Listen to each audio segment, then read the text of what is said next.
Hey guys, it's Cal from the Lighting Doctor here. I hope you guys enjoy this consultation video series. We're going to walk you through all kinds of homeowners across North America who've taken advantage of our free consultation, where we're going to walk you through all kinds of different tips and tools and tricks to go and effectively light your home with landscape lighting. So to get your own free video consultation, just send me an email at cal@lightingdoctor.ca with a few pictures of your property, and I'm going to get back to you with your own customized video presentation.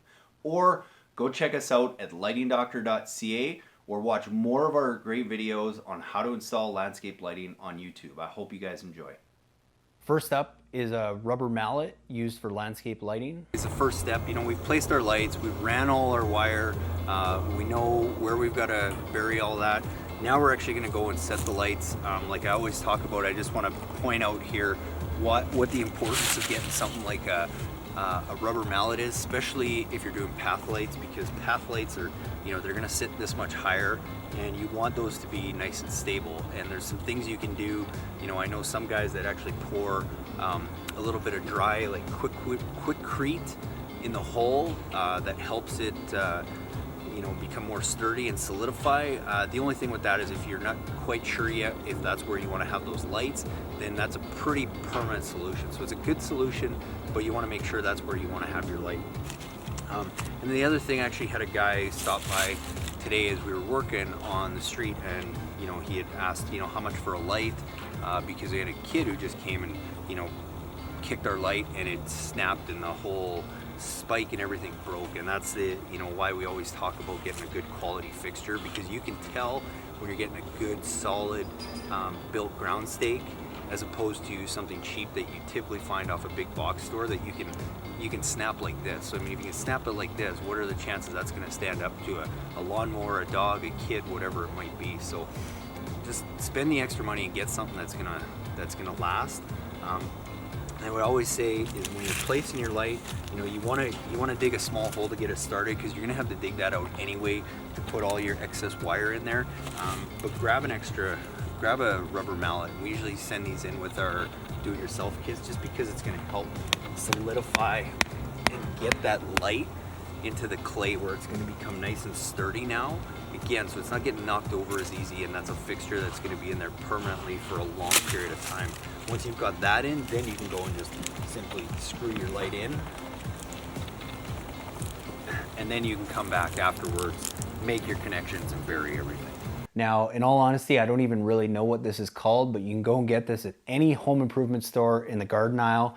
It's basically a long metal stick with two prongs on the end that's great for pushing the wire a little bit deeper in the ground. So as you go and make your cuts or make your slits in the ground to get that wire in, you can use this two-pronged wire poker, that we'll call it, to just go and push that wire a little bit deeper into the ground to make sure it doesn't come up. Between using that and some extra landscape lighting stakes, just to make sure, or sorry, landscape lighting staples, just to make sure that wire doesn't come up. It's a great way to go and do this, and I urge any of you that know what this is called to please email me and send me the details of it. But our two-pronged wire poker is a great way to get that wire in the ground. Another question I get asked all the time is, how do I get under a sidewalk? Now, the first thing I'll say is, whether it's a driveway or sidewalk, if you're doing any kind of concrete work, whether you think you're ever going to put in lighting or irrigation or whatever, put some kind of conduit under. Usually a piece of 2-inch PVC pipe or something like that, just so that you can slide wire, you can slide pipe, you can do any of that after the fact, because it is way more of a pain in the butt to do it after the fact. So just slide some kind of sleeve in through. If it's a driveway, same thing, because you never know, and all the time people are limited by what they can do because they never put a sleeve in. So, but if it's after the fact and you don't have a sleeve and you need to get under a sidewalk, one of the things I'm going to recommend is something like this. So this is called different things, but it's called like a Roto Drill Bit. You can go on Amazon.